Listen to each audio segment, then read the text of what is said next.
In 2022 in the United States, mortgage rates have soared.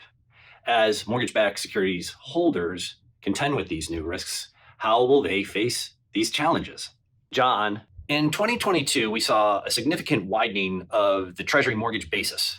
Can you explain what that phenomenon is and what are the challenges and opportunities for participants to hedge this exposure? Definitely adding the TPA futures is a huge tool.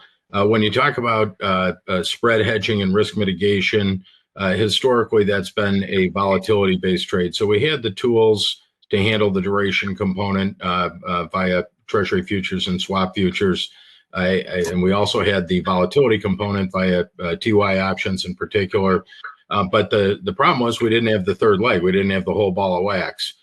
So people that were busily trying to handle spread mitigation risk without having all sides of the trade, you kind of have a difficulty shaping and sizing that volatility component. So the big part of what you guys have done at the exchange in bringing this final piece to the puzzle, whether you were a winner due to spread widening or a loser due to spread widening, the fact that there are three cross-marginable silos that now exist on the same platform to handle that risk mitigation, it really is a game changer.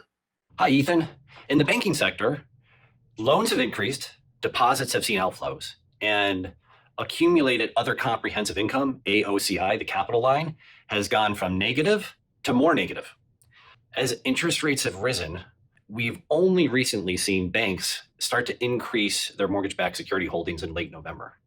What are your thoughts from here? Yeah, I don't really think that really indicates much of a trend. The Federal Housing Finance Agency has a rule that's on its books since '94 that basically prescribes home loan banks from making an advance to a bank with a negative TCE. There's maybe 5 banks that have negative TCE. They're all relatively small. This list can grow, of course. If we go up another 100 basis points, we go, my God, when I started in this industry back in 1980, we were at 21%. If we go there, who knows how many banks are going to have underwater portfolios and securities portfolios. But it doesn't count for regulatory capital. That's the key point. I think this is a interesting issue, this negative TCE stuff, but I don't think it's a existential issue for banks.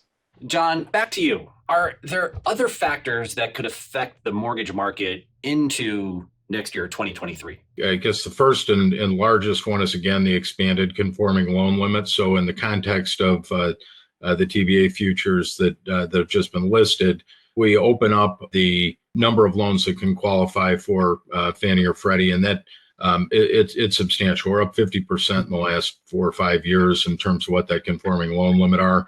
More loans are going to fall under the TBA risk management silo. I think that's a huge deal. Other than that, I think Ethan is right on it. There are always questions about regulatory changes and any type of impact to capital. But the biggest factor for me is that while we've had a drawdown in terms of origination volume due to that surge in rates, we have opened up the envelope here in order to include higher loan balances that are eligible. Ethan, what keeps you up at night?